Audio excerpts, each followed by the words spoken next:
20 दिन के लिए इंटरिम बेल दी जा रही है 2 जून तक, और कोई कैंपेनिंग के ऊपर कोई रिस्ट्रिक्शन नहीं है। वो क्या कह सकते हैं या क्या नहीं कह सकते हैं, उस पर कोई रिस्ट्रिक्शन इम्पोज नहीं की गई है। 2 जून को उन्हें 2 जून तक की ये मोहलत दी गई है इंटरिम बेल की।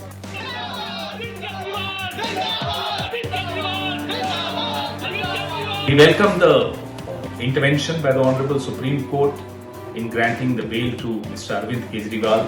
We also hope that the Prime Minister gets enough time after 4th of June, when he becomes the former Prime Minister of India, to introspect sitting in Sabarmati Ashram. Kejriwal को jail या bell के बजाय सबसे पहले उससे मुख्यमंत्री पद से हटाना चाहिए। वो हजारों करोड़ रुपए के शराब घोटाले के एक अभियुक्त है, और वो अभियुक्त अब तक जेल में था, और आगे भी 1 जून के बाद उसको जेल में जाना पड़ेगा।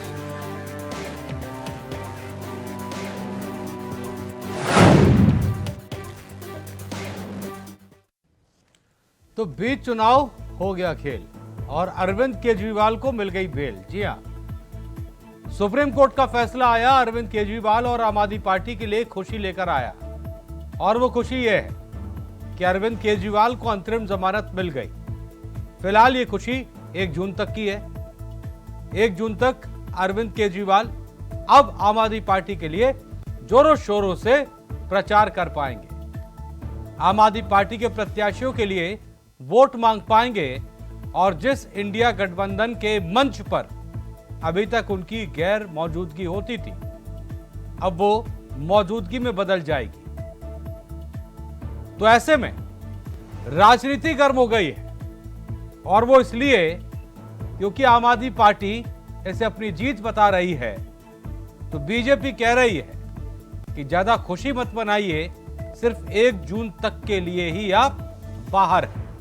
2 जून को आपको सरेंडर करना पड़ेगा और वापस से आप जेल में जाएंगे। इस पूरे मसले पर बड़ा सवाल यह है कि इस चुनावी खेल में जो बेल हुई है, इसका असर राजनीति पर कितना पड़ेगा, और सुप्रीम कोर्ट के इस फैसले को चूंकि हर राजनीतिक पार्टी अपने अपने लिहाज से भुना रही है,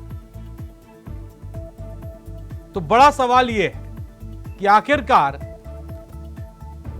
खुशी है किसके लिए है, और गम है तो किसके लिए है, और अगर कोई फर्क नहीं पड़ रहा तो वो किस पर नहीं पड़ रहा। आज की चर्चा इसी पर करेंगे और जानने की कोशिश करेंगे इस पूरे फैसले के मायने और इस पूरे फैसले के जो इफेक्ट हैं, जो राजनीति पर पड़ेंगे उन पर। लेकिन कुछ बयान सुनवा देते हैं आपको, उसके बाद ये चर्चा शुरू करते हैं। केजरीवाल को जेल या बेल के बजाय सबसे पहले उससे मुख्यमंत्री पद से हटाना चाहिए। वो हजारों करोड़ रुपए के शराब घोटाले के एक अभियुक्त हैं, और वो अभियुक्त अब तक जेल में था, और आगे भी 1 जून के बाद उसको जेल में जाना पड़ेगा। तो जेल में जो अभियुक्त है वो सरकार कैसे चला सकता है, ये एक बड़ा प्रश्न है।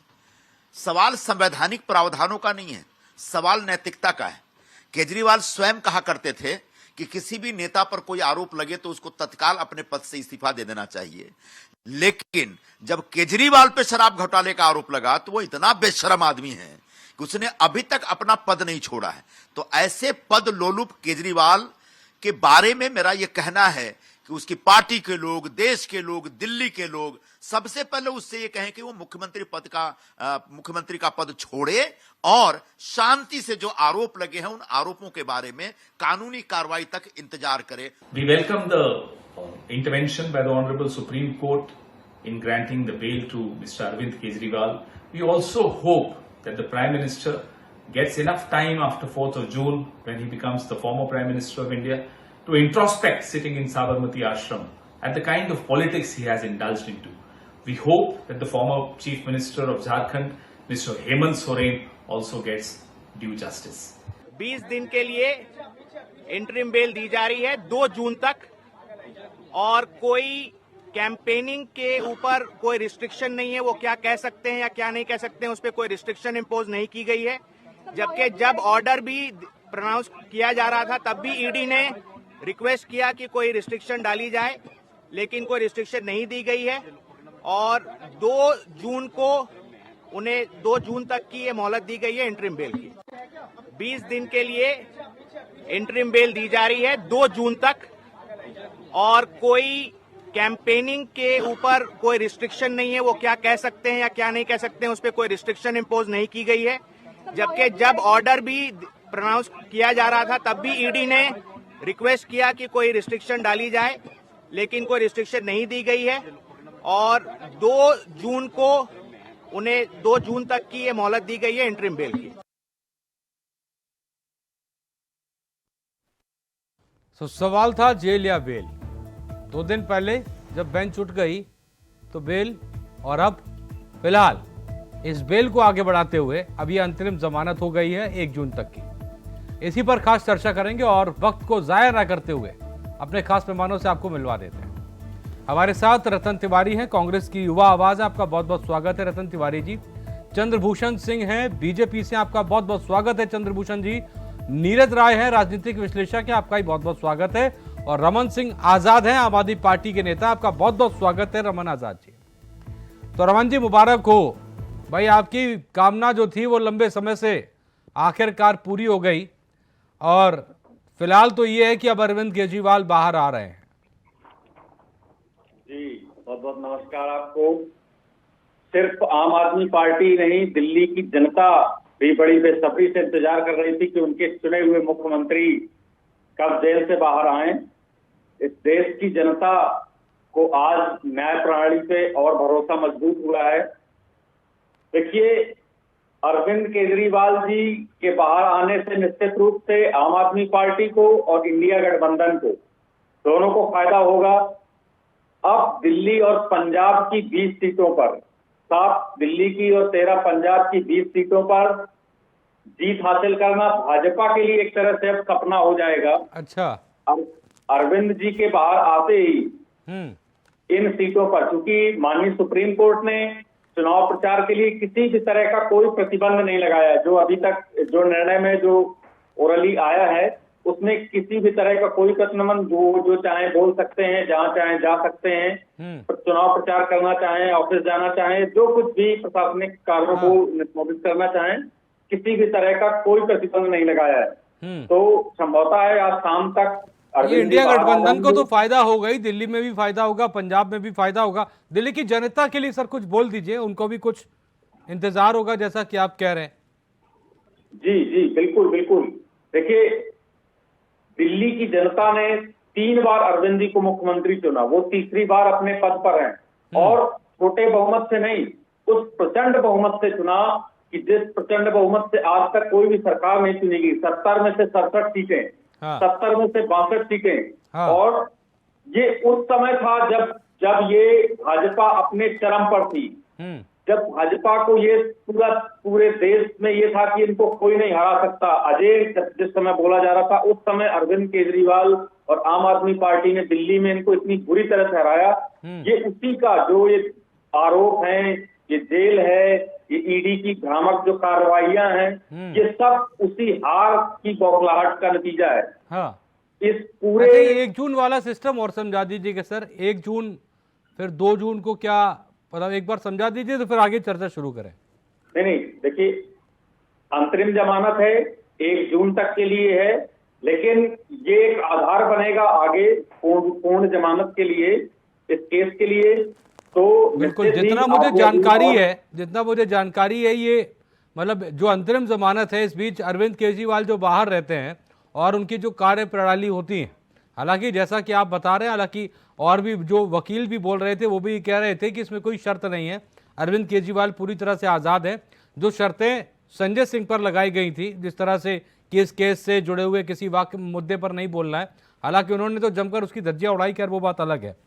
अब सवाल ये है, और बुरा मत मानिएगा सर, सवाल मतलब पूछ ही लेता हूं कि चूंकि दिल्ली का विधानसभा चुनाव जब हुआ, आम आदमी पार्टी जीती और प्रचंड जीत उसने हासिल की, उसके बाद अब सुप्रीम कोर्ट से अरविंद केजरीवाल को एक बड़ी राहत मिल गई है, पूरी आम आदमी पार्टी को, पूरे इंडिया गठबंधन को एक बहुत बड़ी राहत मिल गई है। जी जी सर, अभी आपका विश्वास अडिग हो गया है, चुनाव आयोग, कोर्ट, जो संवैधानिक संस्थाएं हैं, इन सब पर आपका पूर्ण विश्वास हो गया है ना सर? नहीं नहीं, देखिए, संवैधानिक संस्थाएं हो या कोर्ट हो या चुनाव आयोग हो, इस देश के प्रत्येक नागरिक को जो संविधान को मानता है उसका पूर्ण विश्वास है। लेकिन पूरी संस्थता पे सवाल नहीं उठाया जा रहा, पूरी संवैधानिक प्रक्रिया पे कभी कोई सवाल नहीं उठाया गया, ना तो आम आदमी पार्टी की तरफ से माननीय मतलब कोर्ट के चुनिंदा लिए- फैसलों पर सवाल उठाए जाते हैं। नहीं नहीं, किसी स्पेसिफिक मुद्दे पर अगर कोई भी पक्षपाती कार्रवाई होती है तो उस पर मतलब जरूर कहने सवाल का उठाया जाएगा। पक्षपाती का मतलब वही है ना सर, जो अपने हित में ना हो तो वो पक्षपाती हो गई, और नहीं, अगर बिल्कुल, अपने हित में है तो वो ठीक है। नहीं, किसी के हित में भी अगर नहीं है, इन संस्थाओं को किसी के हित में कार्य करने का नहीं। अगर कोई भी कार्य संविधान के अनुरूप नहीं मतलब होता दिल्ली है, का विधानसभा चुनाव अगर आप जीतते हैं तो चुनाव आयोग निष्पक्ष है, ईवीएम ठीक है, और अगर कुछ गड़बड़ होती है, ऊंच नीच हो जाती है सीटों में, तो फिर वो निष्पक्ष नहीं है, ईवीएम में गड़बड़ है। ऐसा है? ईवीएम की बड़ी चर्चा होती है कि ईवीएम निष्पक्ष है या नहीं है। भारत के एक दल को छोड़ के सारे दल इस पक्ष में है कि ईवीएम से चुनाव ना हो। नहीं, वो मैं नहीं कह रहा हूं, उस पर हम करेंगे, मेरा कहने का मतलब है, चूंकि आज मुद्दा ईवीएम नहीं है, मैंने फिर भी इसलिए पूछ दिया क्योंकि उससे जुड़ा हुआ ही कोर्ट भी है सर। क्योंकि जब इस तरह के फैसले नहीं आते आपके पक्ष में, इससे पहले कई सारे आम आदमी पार्टी के प्रवक्ताओं से जब इस पर चर्चा हुई तो उन्होंने ये कहा कि दरअसल ये तो बीजेपी सरकार का दबाव है, कैसे हमारे पक्ष में फैसला आ जाएगा, इसलिए मैंने पूछा। देखिए, अगर पक्ष में कोई फैसला नहीं होता है, संविधान में उसके लिए भी प्रावधान है। अगर जिला न्यायालय कोई फैसला नहीं करता है तो संविधान में उसके लिए प्रावधान है। आप उसके निर्णय को आप चुनौती जाके हाई कोर्ट में दे सकते हैं। वो तो ठीक है ना सर, लेकिन फिर ये कह देना कि इन पर दबाव था इसलिए ऐसा नहीं हुआ, ये गलत है ना। मैं पॉइंट पर सर आइए, मैं इस बात का जिक्र कर रहा हूं, मैं ये प्रक्रिया मुझे भी पता है सर। मेरा कहने का मतलब है, जब अगर राउज एवेन्यू कोर्ट, उससे लोअर कोर्ट में अगर कोई बात नहीं बनती तो आप कह देते हैं ना कि बड़े आसानी से कि सरकार का दबाव है, क्या करें। आप ही कहते हैं ना, जबकि आपके पास प्रोसेस है, आप अपर कोर्ट में जाइए। खैर आएंगे आपके पास, आएंगे आएंगे। रतन भाई, आज खुश तो आप भी बहुत होंगे जी। खुश तो आज आप भी बहुत होंगे रतन भाई, क्योंकि भाई आपके एक सहयोगी जो है वो बाहर आ रहे हैं, और जैसा कि रमन सिंह कह रहे थे कि इंडिया गठबंधन को भी अब से बहुत मजबूती मिलेगी दिल्ली और पंजाब के अंदर। देखिए, सबसे पहले मैं सर्वोच्च न्यायालय का सम्मान करता हूं, और सर्वोच्च न्यायालय ने आजाद भारत में एक चुने हुए मुख्यमंत्री को जो अंतरिम जमानत दी है, वो कहीं न कहीं पूरे भारत में खुशी का माहौल है। और दिल्ली के 2 करोड़ लोगों की दिल में जो केजरीवाल ने जगह बनवाई है, वो सारे लोग खुश हैं। देखिए, एक अंतिम चरण के चुनाव में अभी हम 13 तारीख को चौथे फेज की वोटिंग होने वाली है। अंतिम चरण में यह फैसला आना कहीं न कहीं भारतीय जनता पार्टी को एक जोरदार समाचार है। और जिस प्रकार प्रधानमंत्री हिंदू मुसलमान, मंदिर मस्जिद, पाकिस्तान इंडिया और मटन मछली चिकन की बात कर रहे थे, उस बीच में अगर अरविंद केजरीवाल जी बाहर आ रहे हैं तो ये मान के चलिए कि दिल्ली तो हम 7 सीट जीतेंगे, उसके साथ साथ पूरे देश में एक अलग हवा बहनी चालू हो गई है। ये जाहिर सी बात है, केजरीवाल अब बाहर आएंगे, वो बताएंगे, वो इस देश की जनता को बताएंगे कि उन्हें किस प्रकार जबरन फंसाया गया, किस प्रकार उन्हें जेल में उनके साथ बदसलूकी की गई, किस प्रकार ये मोदी सरकार उनके ऊपर दबाव डाली गई, किस प्रकार उनकी जो एजेंसियों के अधिकारी है उन्हें कुछ भी फैसला लेने पे दबाव बनाते रहे। वो सारी बातें वो जनता को बताएंगे, और जाहिर सी बात है, जब अपने दर्द को बताएंगे तो जनता भी इतनी तो समझदार है कि अरविंद केजरीवाल को दिल खोल के देने वाली है। मैं बड़े दावे के साथ करता हूं कि जिस प्रकार राहुल गांधी जी के साथ इन्होंने अन्याय किया था, सुप्रीम कोर्ट ने अपना हंटर चलाया था, उसी प्रकार अरविंद केजरीवाल जी के ऊपर सुप्रीम कोर्ट ने एक प्यार बरसाने का काम किया है। उनके इस सम्मान को मैं सल्यूट करता हूं। यह लोकतंत्र की जीत है, इस संविधान की जीत है, और इस देश की जनता की जीत है। बिल्कुल, मैं उम्मीद भी यही करूंगा कि कोर्ट के सभी फैसलों पर फिर वो चाहे इलेक्टोरल बॉन्ड को लेकर हो या फिर वो अरविंद केजरीवाल को लेकर हो, और आने वाले भविष्य में या भूतकाल में जो फैसले लिए गए उन सभी पर आप इसी तरह से शुक्रिया अदा करें। अच्छी बात है ये। अब चंद्रभूषण भाई, आप जरा पहले ये बता दीजिए कि इतनी मुस्कुराहट जो है ये केजरीवाल के बाहर आने पर आप खुश हो रहे हैं या फिर इसके पीछे कुछ और वजह है? अजितेश जी, भारत का संविधान और लोकतंत्र इतना मजबूत है कि बेल पर कई नेता हैं, इंडी गठबंधन से राहुल गांधी, सोनिया गांधी, अरविंद केजरीवाल, अभियुक्त जिसको कोर्ट ने माना हुआ कि अभियुक्त है, वो अंतरिम बेल पर आकर प्रचार प्रसार करेगा। और जो व्यक्ति ये लेकर आया था, जो कांग्रेस को गरियाता था, कांग्रेस को भ्रष्टाचारी कहता था, सोनिया को अंदर करो 3 दिन, अभी ये बता देगी कहाँ पैसा भेजा गया है, राहुल को अंदर करो 3 दिन, बता देंगे कहाँ पैसा भेजा गया है। वो व्यक्ति कहता है कि संविधान की मैं रक्षा कर रहा हूँ। अरविंद केजरीवाल, शर्म करो। जिस दिन तुम्हें जेल हुई थी, जिस दिन तुमको अरेस्ट किया गया था, उसी दिन तुमको मुख्यमंत्री के पद से इस्तीफा दे देना चाहिए था। लेकिन तुमने सत्ता लोलुपता के कारण, सत्ता का लालच होने के कारण, उस राजमहल को ना छोड़ने के कारण, अपनी मौज मस्ती के लिए तुमने आज तक जेल में रहते हुए भी संविधान को तार तार किया तुमने। आज तुम दुहाई दे रहे हो सर्वोच्च न्यायालय की। यही सर्वोच्च न्यायालय तुमको कटघरे में डालकर बहुत दिनों तक रखेगी। क्यों? क्योंकि तुम दोषी हो और तुम अभियुक्त हो। आज नहीं सर, दोषी तो अभी खैर नहीं है चंद्रभूषण भाई, अभी आरोपी है। आरोपी है, जो आरोपी है वो दोषी अभी आरोपी है। फैसला आएगा तो ये तय होगा।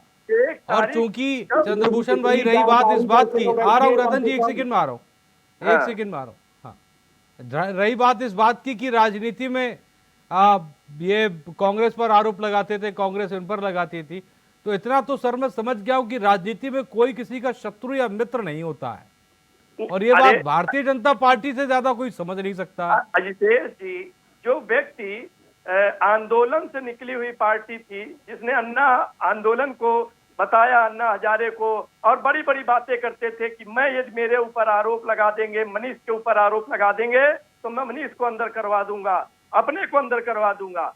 आज क्या हुआ? पद से इस्तीफा हुआ। क्या ये देश की जनता इन इंडी गठबंधन के वो रंग गए, वो राजनीति का रंग बहुत बेहतर तरह से समझ गए कि दरअसल राजनीति यही होती है, हम राजनीति को बदलने आए, लेकिन ऐसा कुछ है नहीं, बदलने में कुछ खास रखा नहीं है, रम जाइए तो ज्यादा अच्छा। खैर, आपके पास आ रहा हूं और चर्चा को आगे बढ़ाऊंगा। नीरज राय जी, राजनीतिक विश्लेषक हमारे साथ मौजूद हैं। नीरज राय जी, सबसे पहले इस फैसले को आप किस तरह से देखते हैं, और इस फैसले पर हो रही राजनीति, किसका फायदा किसका नुकसान? देखिए, अगर रही बात, पहले तो अब फैसले पे कैसी बात होनी चाहिए उसको मैं बता दूं कि यहाँ पर 21 मार्च को अरविंद केजरीवाल गिरफ्तार किए जाते हैं। हाँ। और कई बार न्यायिक हिरासत भी बढ़ाई जाती है। हाँ। जिस आरोप को लेकर वो बंद थे, यह भी देखा देश ने कि ईडी के द्वारा अभी चार्जशीट भी जमा नहीं किया गया था। और भारतीय जनता पार्टी या विपक्ष के जो नेता हैं, होता क्या है कि आरोप लगाकर किसी को अपराधी आप साबित नहीं कर सकते हैं। आरोप तो हमारे ऊपर भी लगा दे कोई कि 1000 करोड़ लिया हूं, लेकिन दिखता है उससे। अब आइए, मंगलवार को जो बहस हुई थी कोर्ट के अंदर, आपको याद है अजितेश भाई कि कोर्ट ने कहा, ईडी से सीधे पूछा था उनके तुषार मेहता जो थे सॉलिसिटर, कि भाई यह बताइए कि पीएमएलए एक्ट की धारा जो 19 है उसके अंतर्गत क्या इनको गिरफ्तार करना सही है? इस पर वो कोई जवाब नहीं दे पाते हैं। कोर्ट ने ही बोला था कि इस पर भाई जनहित का मामला है, मुख्यमंत्री हैं, इनको वहां पर जनप्रतिनिधि हैं, प्रचार के लिए छूट दी जा सकती है, ऐसी कोई बात नहीं। तमाम दलीलें पेश करी गई थी, आपको भी पता है, सबको पता है। कल भी वही जी बृहस्पतिवार को समय दिया गया था, लेकिन इस पर ईडी की तरफ से क्या गया था कि उस पर रोक लगाने की बात थी। भाई इस तरह से देश में 5000 हैं, 123 5 सालों में चुनाव हुए हैं, तो चुनाव और आम आदमी में कोई अंतर नहीं होना चाहिए। लेकिन यहाँ पे टेक्निकल फॉल्ट फिर ईडी की तरफ से हुआ, जो कि आम आदमी पार्टी की तरफ से वहां पे सुप्रीम कोर्ट के रजिस्ट्री में शिकायत भी दर्ज कराई गई थी।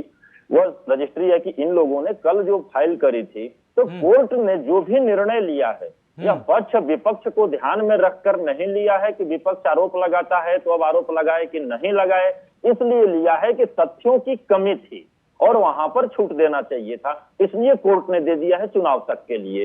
अब आइए, जो भारतीय जनता पार्टी सिद्धांत की बात करती है, मैं नहीं कह रहा हूं कि सरकारें जो भी है गलत है, सही है ना। राजनीति में जितेश भाई ना कोई आखिरी पार्टी होती है, ना कोई आखिरी शब्द होता है, सिर्फ अपनी सुविधाओं, राजनीतिक जो जिज्ञासा होती है, अति महत्वाकांक्षा की पूर्ति करना ही इनका एक नैतिक कर्तव्य है राजनीति में, कोई भी राजनीति में हो। अगर केजरीवाल ने कांग्रेस के साथ बनाया तो उत्तर प्रदेश में भारतीय जनता पार्टी ने, आपने देखा कि ओम प्रकाश राजभर के भी साथ बनाया, और देश में अगर देखा जाए तो भारतीय जनता, रुकिए वो मैं बता दूं, अरे पीडीपी के भी साथ बनाया, पीडीपी के भी साथ बनाया। चंद्रभूषण भाई, मैं आपके बीच में बोला नहीं था, अगर मैं दे रहा हूं तो भाई देखिए, मैं अगर कांग्रेस को गलत कहूंगा तो आपको भी तो पाक साफ छोड़ूंगा नहीं ना। मैं ये नहीं कर रहा, सुनिए ना, मैं पाक साफ की बात ही नहीं कर रहा हूँ, लेकिन आप दो लोगों को पैरेलल खड़ा करिए, जो कांग्रेस ने किया और जो केजरीवाल ने किया, क्या वो तीनों लोग क्या किया? हाँ, मैं साफ कर देता हूँ, दोनों लोग को क्लेरिफिकेशन दे देता हूँ। एक सेकंड सर, एक सेकंड आप रुक जाइए, और चंद्रभूषण भाई आप भी रुक जाइए। देखिए, मैं खड़ा कर देता हूँ बराबर पे एक साथ, और वो ऐसे खड़े हो जाते हैं कि दरअसल कांग्रेस की तरफ से ये जो पूरा मामला है, जो कथित मामला है जिसमें अरविंद केजरीवाल और तमाम आम आदमी पार्टी के नेता फंसे हैं, ये कांग्रेस ने उठाया। ठीक, इसके बाद गठबंधन हो गया, सेम जम्मू कश्मीर की तरह, जहां पहले महबूबा मुफ्ती को भर भर कोसा और उसके बाद साथ में सरकार बना ली, उसके बाद फिर अलग हो गए। ये सर राजनीति है, और राजनीति में आप ही लोगों से देखा है, आप ही लोगों ने एग्जाम्पल सेट किए हैं कि कोई किसी का शत्रु नहीं, और कोई किसी का मित्र नहीं, और कोई किसी का सगा नहीं।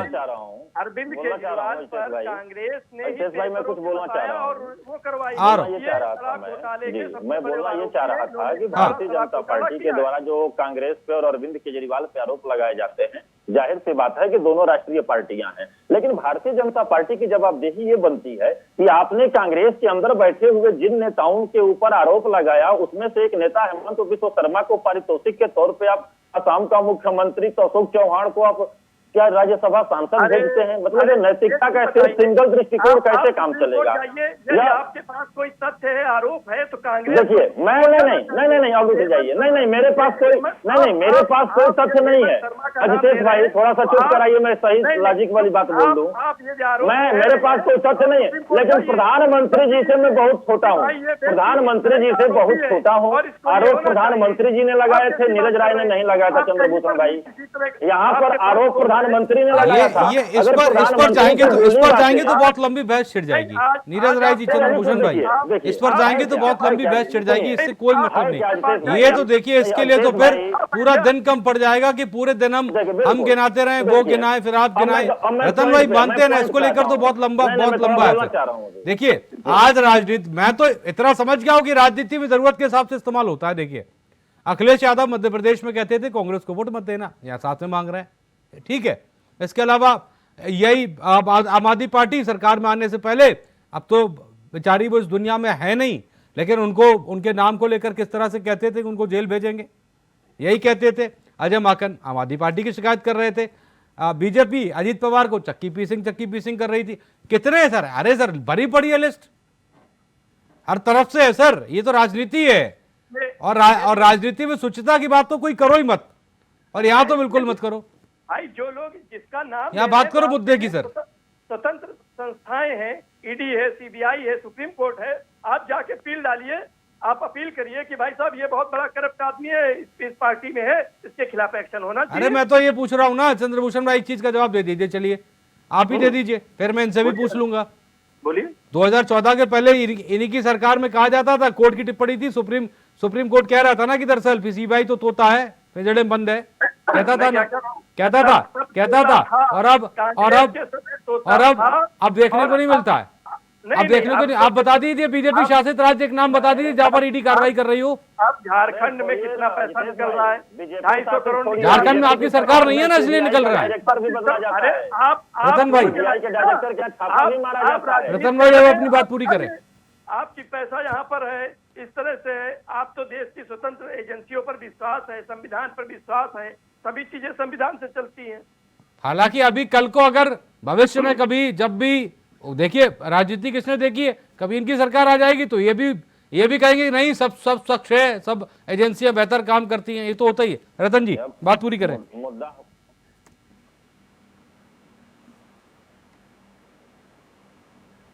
रतन भाई आपका फोन म्यूट हो गया शायद।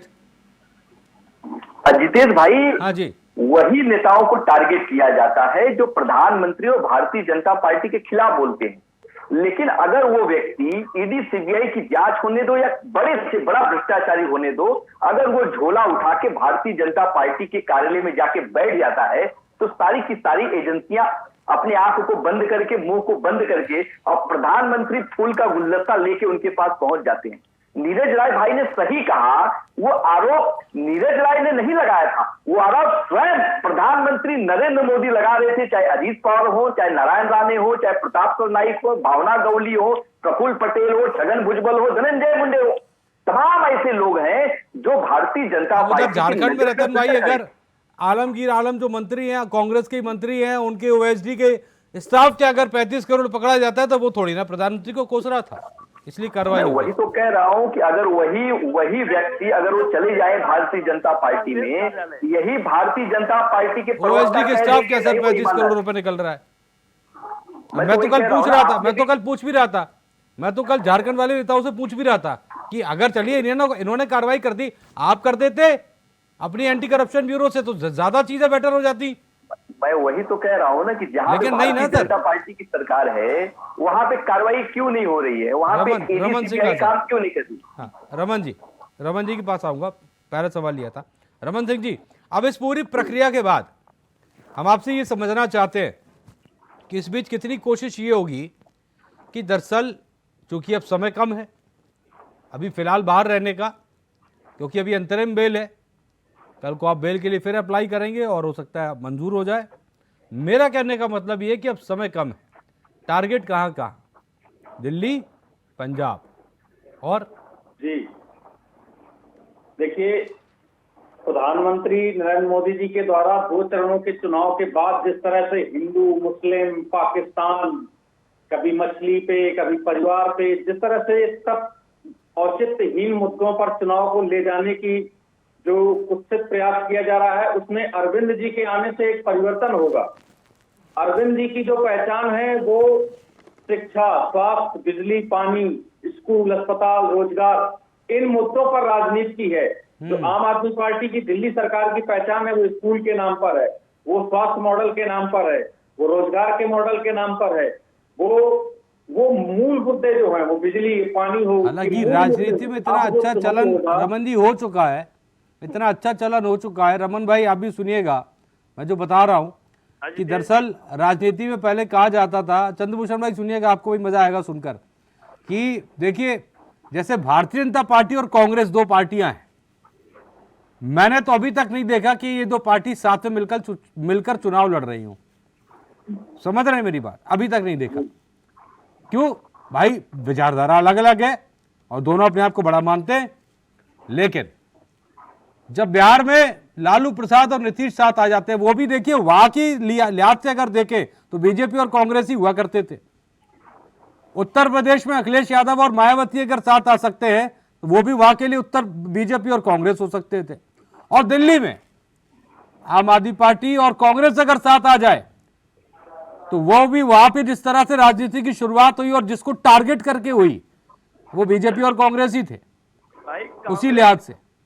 आज सबसे पहले तो वहाँ कांग्रेस थी, इन्होंने कांग्रेस को गलिया के सीट वहाँ पे फिर पंजाब चले गए। एक मैं उदाहरण देता हूँ, जब किसी गांव में डाकू आ जाते हैं तो उस गांव के लोग अपने जो छोटे छोटे जो विवाद होते हैं, किसी का नाली का, किसी का मुख खड़ंजे का या किसी का पानी निकासी का, इन सब विवादों को छोड़कर पूरा गांव एक साथ से पहले तय करता है कि इन डकैतों को भगाया जाए।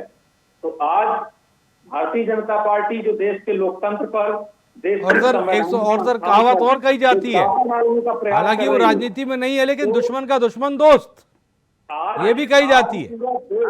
और इसके लिए सर कुछ भी करने को तैयार हो जाते हैं। समय की कमी है हमारे पास, समय की कमी है। देखिए मैंने कोशिश की सबको बराबर समय देने की, राय लेने की, और अगर कोई कमी रह गई हो तो माफी चाहूंगा।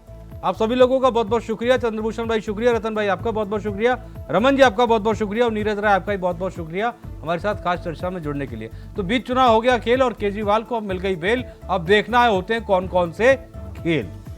आज की चर्चा में इतना ही। ना स्याही के दोस्त, ना सफेदी के दुश्मन, हमें आईना दिखाना है, दिखा देते हैं। नमस्ते।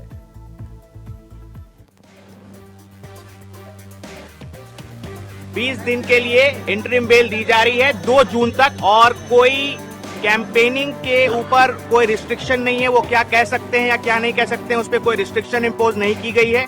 2 जून को उन्हें 2 जून तक की ये मोहलत दी गई है इंटरिम बेल की।